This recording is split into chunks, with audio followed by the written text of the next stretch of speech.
semuanya, kenalin, aku Manasa. Sekarang aku akan menyampaikan materi tentang perusahaan dan administrasi pembangunan. Perusahaan umum memiliki peran penting dalam pembangunan, khususnya di negara berkembang karena negara berkembang umumnya menghadapi dua tantangan sekaligus. Yang pertama, kebutuhan layanan publik yang tinggi, dan yang kedua, keterbatasan kapasitas pasar untuk menyediakan layanan tersebut secara merata. Dalam kondisi tertentu, jika seluruh layanan strategis diserahkan sepenuhnya pada mekanisme pasar, ada resiko layanan menjadi mahal, tidak merata, atau hanya terkonsentrasi di wilayah yang menguntungkan. Akibatnya, kelompok rentan atau wilayah yang terpencil bisa tertinggal dan tidak merasakan dampak dari pembangunan itu. Karena itu, perusahaan umum sering diposisikan sebagai alat negara untuk memastikan akses masyarakat terhadap layanan dasar. Perusahaan umum juga penting karena berkaitan dengan sektor strategis. Misalnya, sektor energi, transportasi, air, telekomunikasi, dan juga kesehatan. Sektor-sektor ini bukan sekedar sektor ekonomi biasa, tetapi sektor yang menentukan produktivitas nasional, stabilitas sosial, dan kualitas hidup masyarakat.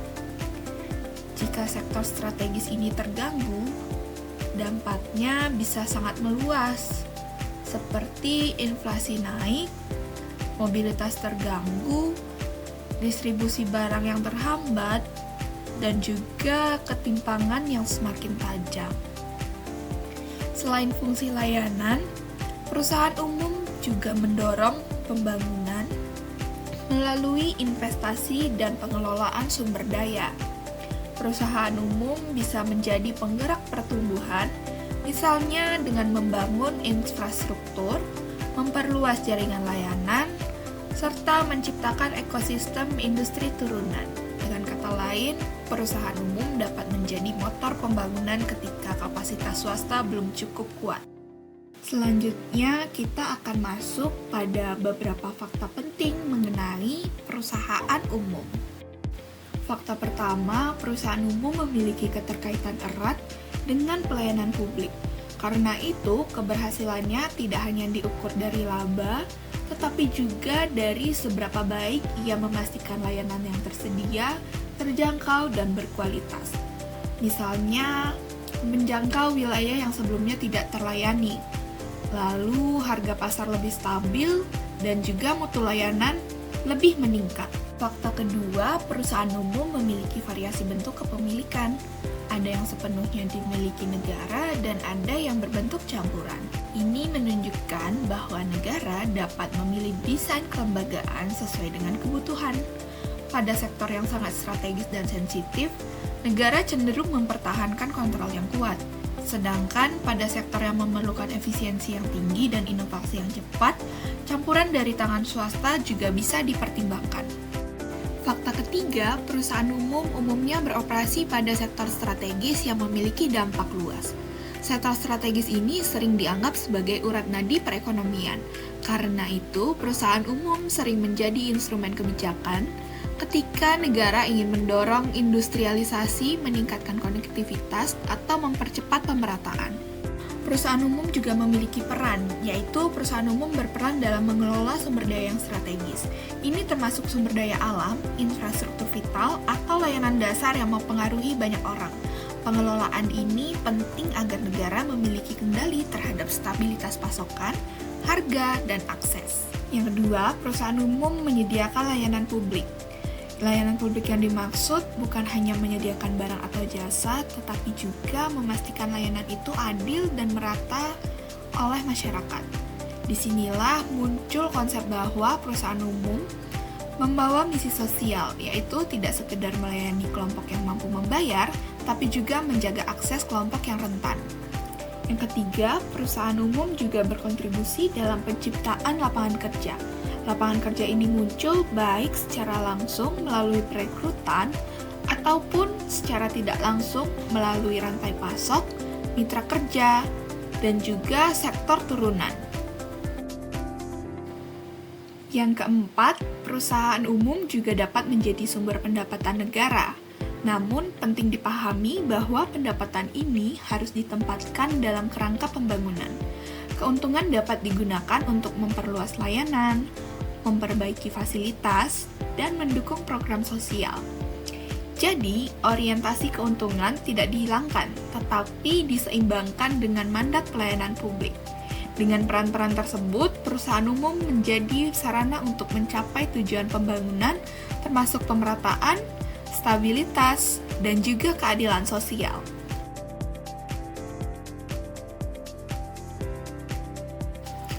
Jika dilihat dari bentuknya, perusahaan umum dapat dibedakan menjadi dua kategori besar. Yang pertama, perusahaan yang sepenuhnya dimiliki negara. Dalam model ini, pemerintah memiliki kontrol penuh terhadap arah kebijakan, target layanan, serta keputusan yang strategis. Model ini biasanya dipilih untuk sektor yang sangat vital, karena negara ingin memastikan layanan tidak terganggu dan tetap sesuai dengan tujuan publik. Yang kedua, perusahaan campuran, yaitu perusahaan yang melibatkan penyertaan modal pihak swasta. Alasan keterlibatan swasta umumnya berkaitan dengan peningkatan efisiensi, penerapan teknologi, dan profesionalisme manajemen. Dengan adanya pihak swasta, perusahaan dapat lebih kompetitif, adaptif, dan inovatif. Namun, keterlibatan swasta juga menuntut desain tata kelola yang baik, agar orientasi publik tetap dijaga. Artinya, negara tetap perlu menetapkan regulasi, standar layanan, dan mekanisme pengawasan. Perusahaan umum banyak beroperasi di sektor strategis karena sektor ini berhubungan langsung dengan kebutuhan dasar masyarakat dan stabilitas ekonomi.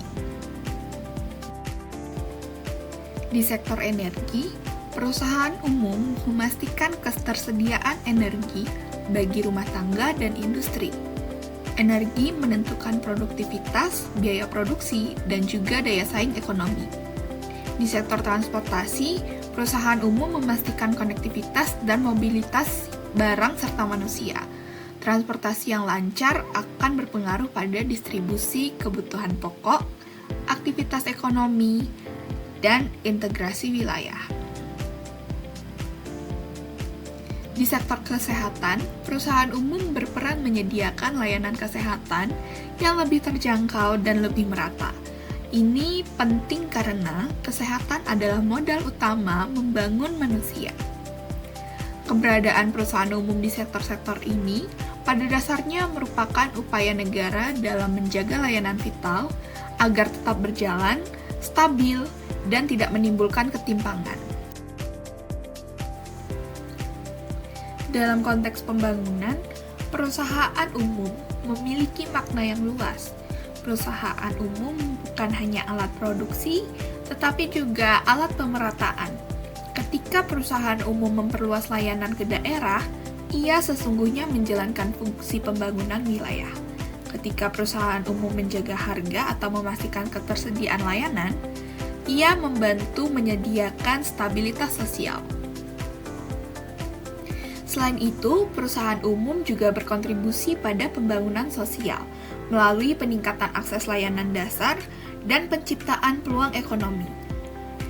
Dengan memperluas jaringan layanan, perusahaan umum dapat meningkatkan aktivitas ekonomi masyarakat, mendorong usaha kecil, serta membuka konektivitas yang lebih luas. Karena itu, perusahaan umum dapat diposisikan sebagai salah satu pilar pembangunan, bukan hanya menghasilkan output ekonomi, tetapi juga meningkatkan kualitas hidup masyarakat. Selanjutnya, perkembangan perusahaan umum dari masa ke masa. Pada 1960-an, perusahaan umum banyak diposisikan sebagai instrumen pertumbuhan ekonomi. Negara membutuhkan lembaga yang mampu mendorong produksi dan memperkuat fondasi ekonomi nasional. Pada 1970-an, perusahaan umum mengendalikan sarana produksi dan mendorong keadilan sosial. Ini berkaitan dengan agenda pemerataan dan kontrol negara atas sektor strategis. Selanjutnya, pada 1980-an, fokus bergeser pada industrialisasi dan penarikan investasi produktif. Perusahaan umum didorong untuk menjadi lebih efisien dan mendukung transformasi struktur ekonomi.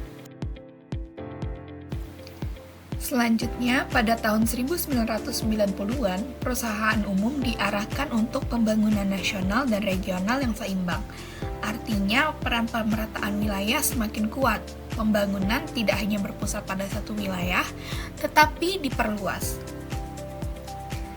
Perubahan ini menunjukkan bahwa perusahaan umum bersifat dinamis. Perannya menyesuaikan agenda pembangunan dan tantangan sosial ekonomi yang berubah.